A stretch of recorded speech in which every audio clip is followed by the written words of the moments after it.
كتاب الله كتاب الله كتاب الله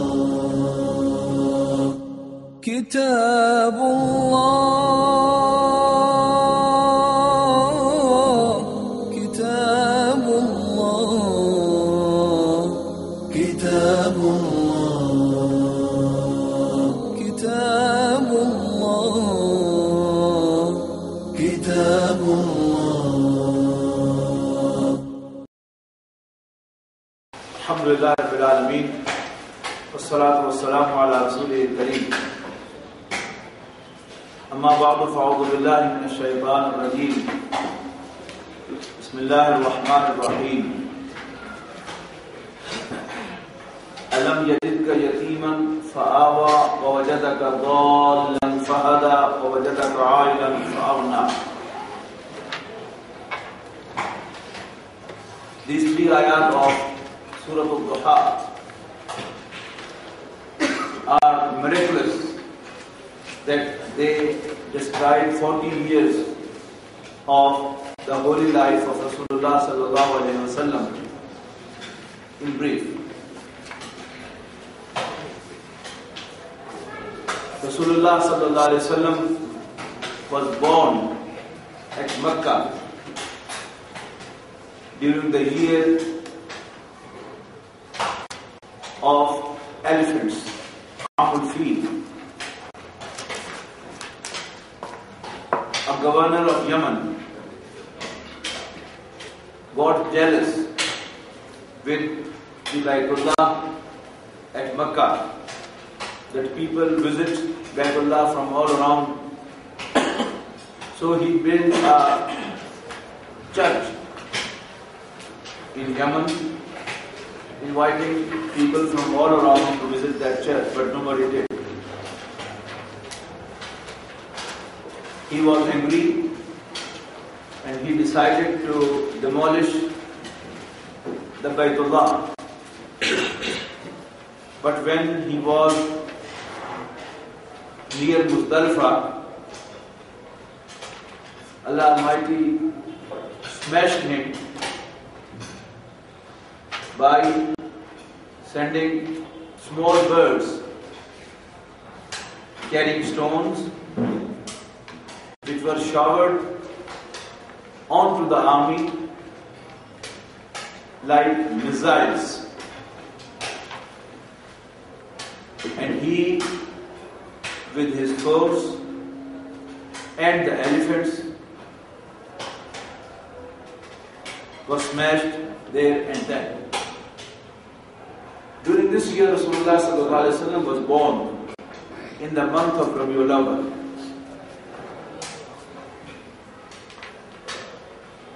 Rasulullah sallallahu alaihi wasallam was born when his father Abdullah had already passed away. This is an interesting story about Abdullah too. Prophet's grandfather Abdul Muttalib vowed that if he gets 11 sons, he will slay one of them for Kaaba. When he got 11 sons, so decided through draw that he will slay Abdullah. So he took Abdullah's hand on one side and a knife in the other hand, and he started moving towards Kaaba. But his son Abu Talib and another man, they stopped him not to do. He said, I have vowed, so I have to.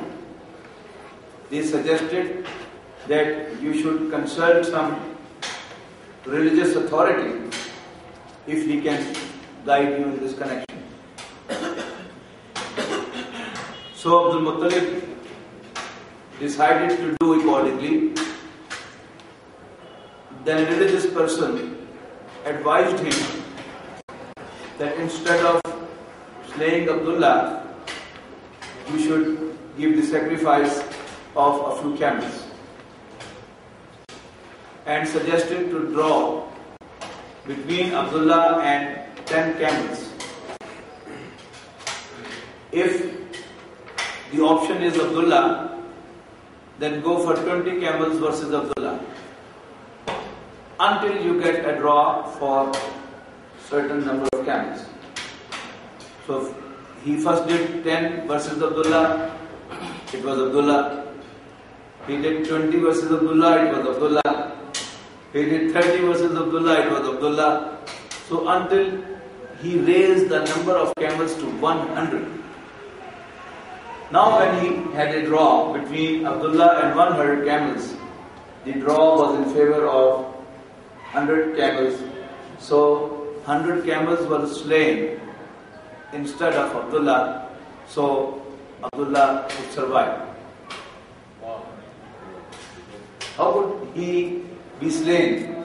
He was going to be the father of the leader of all the messengers, Sayyidina Muhammad sallallahu alaihi wasallam. But all what Allah wants has to happen. Abdul Muttalib was a trader. He sent his son Abdullah to Yathrib, now Al-Madinah, Al-Madinah Al-Munawwara, to purchase dates from there. He fell ill at Medina and passed away.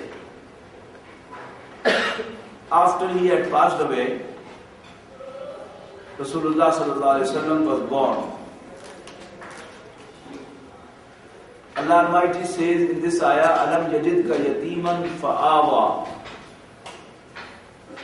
Did Allah not find you an orphan and then He protected you? And we can see from the seerah of the Prophet how beautifully Allah Almighty protected His messenger Muhammad sallallahu alaihi wasallam. Abdullah had 11 sons. Abdul Muttalib had 11 sons, and they must have children before Prophet Muhammad sallallahu alaihi wasallam was born. Usually, the first grandson is the dearest to the grandfather. But when it goes on, it becomes a routine. The later ones don't attract that love from the grandfather. But it was amazing that Abdul Muttalib felt this child very dear to him. He gave him an unusual name. Muhammad is an unusual name for Arabs. Though it is an Arabic word, but this name is not given to boys. Abdul Muttalib named this child Muhammad, which means the praised. And he told the chiefs of Makkah that I have named this grandson of mine, this son of mine, Muhammad, and I am sure he will be praised. And he was right too. It was a tradition of the Quraysh. You know, there are two words, Arabi and Ajami. Arabi means the Arab, and Ajami means other than that. But the literal meanings of the word Ajami means dumb, one who can't speak. Arabs were proud of their language, and they assumed that it is only the Arabs who can speak, and rest others are just dumb. So, to achieve this objective, they wanted their sons to speak pure Arabic language without any pollution of the other languages. Since, while living in big towns like Makkah, where people from all around Arabian Peninsula are coming, as traders and as hujjaj, performing hajj. So the language mixes up with other languages and it becomes polluted. So it was a tradition that immediately after birth, child was sent to some village around Makkah to spend a few years of his initial life there. One, to have a fresh air to breathe in for health purpose, and number two, to learn pure Arabic language. A woman from a suburb of Makkah, Halima, describes, radiallahu anha, that I, in the company of a few women of my village, left for Makkah to have children to foster. She says that our financial condition was very poor. It was all drought. We had no milk to take. Our animals were lean. I also hardly had any milk in my breast. But it was our financial need and tradition. So we left to Makkah. I was riding a very weak donkey, which was lagging behind the others. And the other women were shouting at me, Halima, what are you doing? Hurry up! Hurry up! But I was helpless. So we went to different houses to get children. Every other woman got one, but I couldn't. I asked my husband, what do you think? As a last option, should we get that orphan one? He said, okay, better not to have one. Better than not to have one. Take that one. So Halima took that child, and that was Muhammad sallallahu alaihi wasallam. And now all women were coming back to their village. Halima describes that the moment I got that child to my lap, I felt that my breast was full of milk. When we started journey back to our village, my donkey was running ahead of all others. Now women were saying, Halima, what's this? On way to Makkah, you are lagging behind. On way back, you are ahead of everyone. When her husband went to get milk from the goat, he was amazed that the goat had plenty of milk, and so were the other goats and sheep.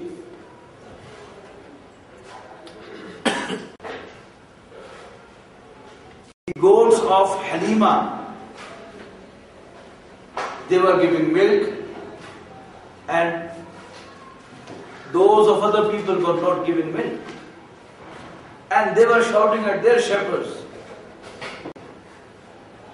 how come you don't get pastures? Go where Halima's goats go. But they had no idea what is the real story behind.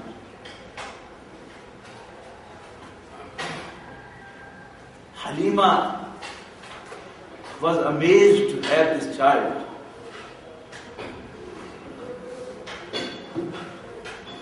There is a story which was revealed later on. When Rasulullah sallallahu alaihi wasallam conquered an area, there came a woman and she introduced herself to the Prophet that I am your foster sister.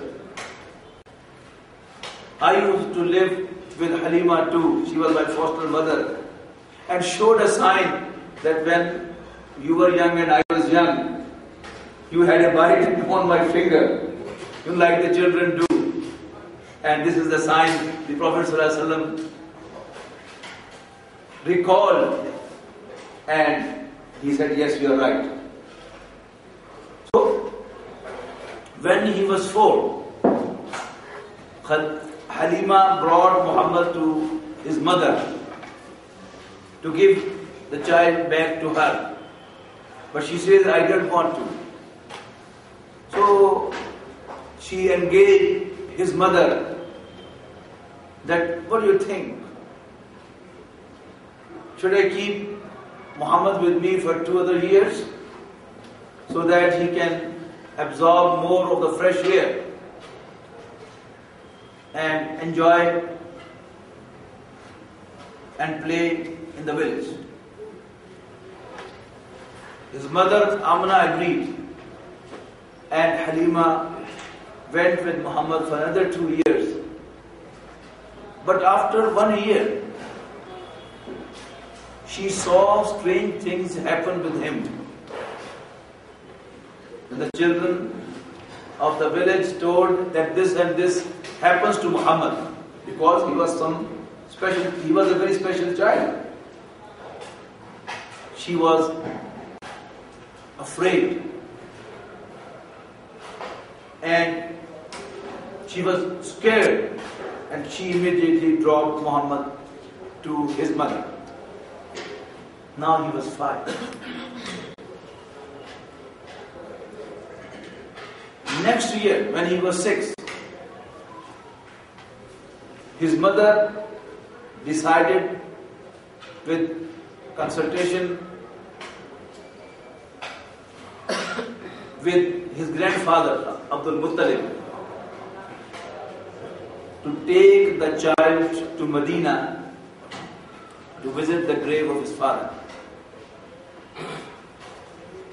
On the way back to Makkah, his mother fell seriously ill and she just passed away.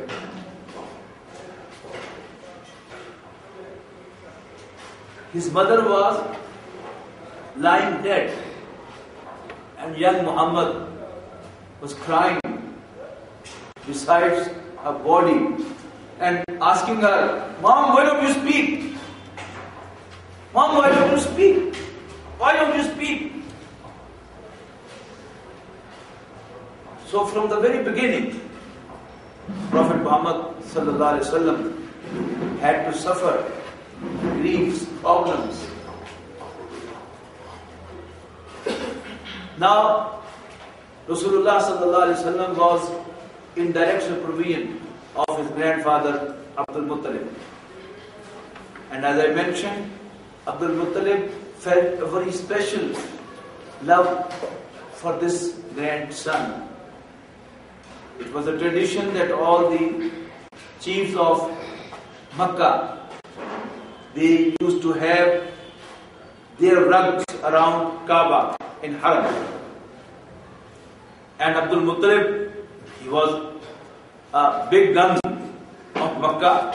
He also used to have one. Children used to play around the rug, but no child could get onto the rug except Muhammad sallallahu alaihi wasallam. While playing, he used to get onto the rug, and the other cousins of Muhammad sallallahu alaihi wasallam rushed to get him back and asked him to get off from the rug. But Abdul Muttalib said, no, let him come, let him come. This was the special love Allah Almighty has given Abdul Muttalib for Muhammad sallallahu alaihi wasallam. But when he was 8, Abdul Muttalib also passed away.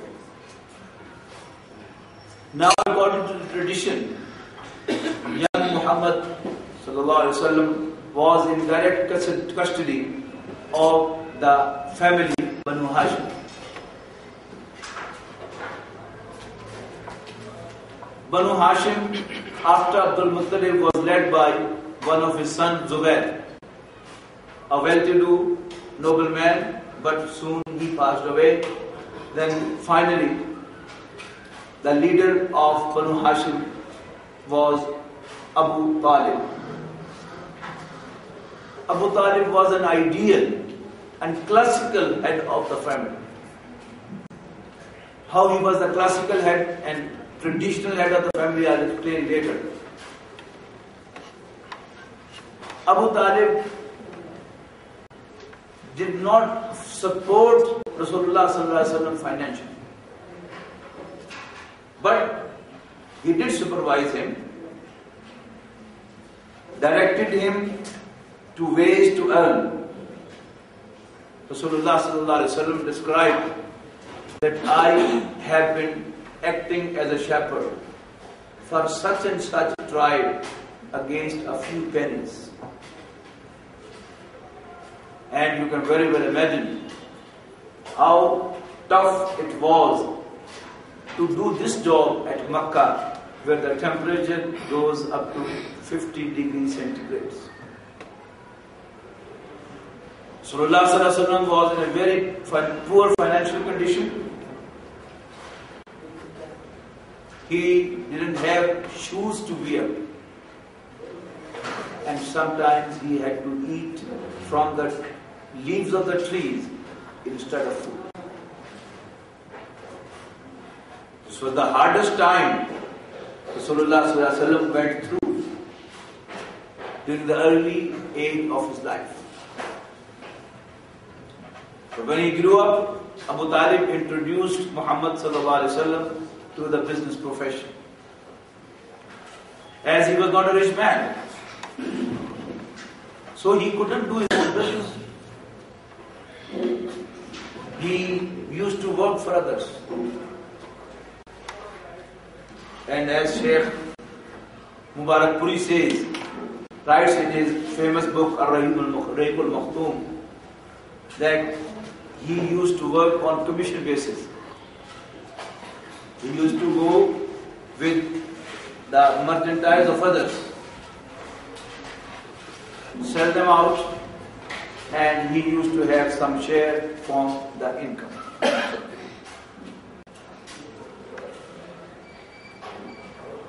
This was the time when Muhammad, son of Abdullah sallallahu alaihi wasallam,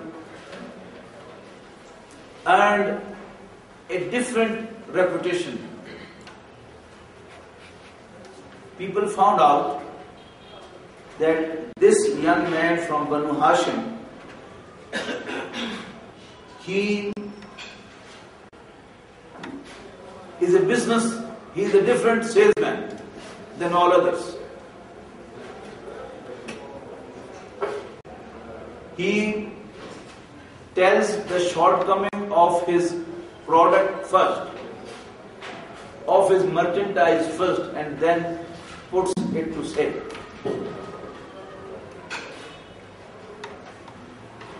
It was unprecedented. So he was given the title of As-Sadiq and Al-Amin. As-Sadiq means true. Al-Amin means honest.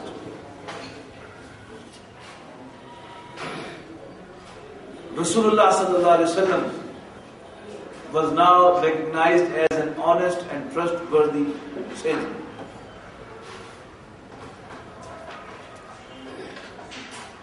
Rasulullah sallallahu alaihi wasallam,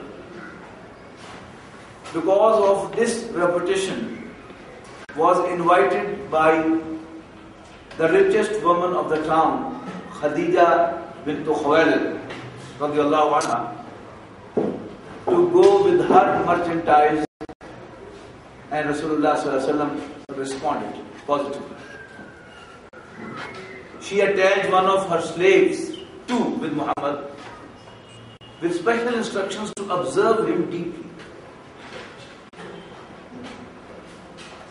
Muhammad went with that merchandise along with that slave and returned with a lot of profit. Khadija's slave presented excellent report about this salesman to his lady Khadija. She was even more impressed, and she proposed Muhammad for marriage, and Rasulullah sallallahu alaihi wasallam, consulting the proposal with his uncle Abu Talib, accepted the proposal, and Khadija and Muhammad sallallahu alaihi wasallam radhiyallahu anha got married.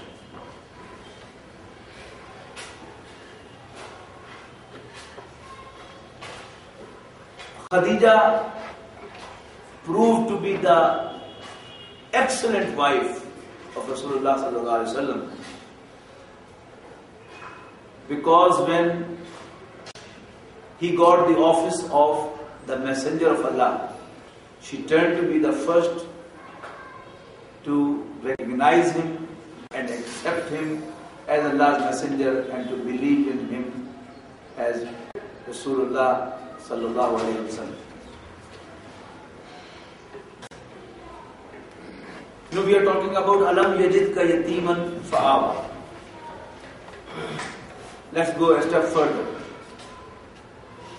When Rasulullah sallallahu alaihi wasallam made his declaration as Allah's messenger, the whole Makkah turned against him. But Banu Hashim, led by Abu Talib, stood beside him. They stood by him. Although from within Banu Hashim, one of the real uncles of the Prophet sallallahu alaihi wasallam, Abu Lahab, was deadly against Muhammad. Yet the leader was a leader. Abu Talib was with him. Though he did not agree with Muhammad sallallahu alaihi wasallam himself too. But as I said, he proved to be a classical and ideal head of the family.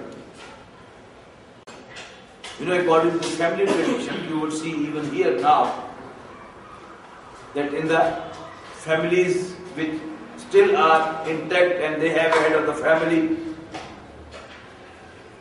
they always support their young people. If a young man from their clan commits some offense in the society, which none of them likes, yet they support him because that young man belongs to their family. So did Abu Talib. He said, no matter what Muhammad is saying, as he belongs to our family, we are with him. That was again the continuation of Allah's protection provided to Rasulullah sallallahu alaihi wasallam. So much so that the Quraysh warned Abu Talib to leave Muhammad alone. Otherwise, they will boycott the whole family. Abu Talib said, okay, do whatever you like, but we are with Muhammad. So from 6th year after the onset of revelation to the 9th year, Banu Hashim faced a social boycott from Quraysh. Between two mountains, a narrow valley, they were locked in. There was security on both the ends, both openings. For 3 years, the whole Banu Hashim, the clan of Rasulullah sallallahu alaihi wasallam, was locked up in that narrow valley. Even milk for children could not be brought from outside. Children crying could be heard from across the mountain. Only a few people like Hakim ibn Hizam, nephew of Khadija radiallahu anhu, because he belonged to the other tribe. Even he used to come at midnight crossing the mountain and brought some milk for the children. In the 9th year after the revelation started, this by God came to this determination. According to some traditions, Khadija radiallahu anha passed away during the stay in that valley. But most of the traditions say that she passed away the next year after coming out from Shaib Abi Talib or Shaib Banu Hashim. But according to the most of the tradition, that this 10th year is very crucial, is full of constraint for Rasulullah sallallahu alaihi wasallam, that both Khadija, a supporter from home, and Abu Talib, a supporter from the family, both passed away. Before Rasulullah sallallahu alaihi wasallam, before Abu Talib passed away, Quraysh decided that how to solve the problem.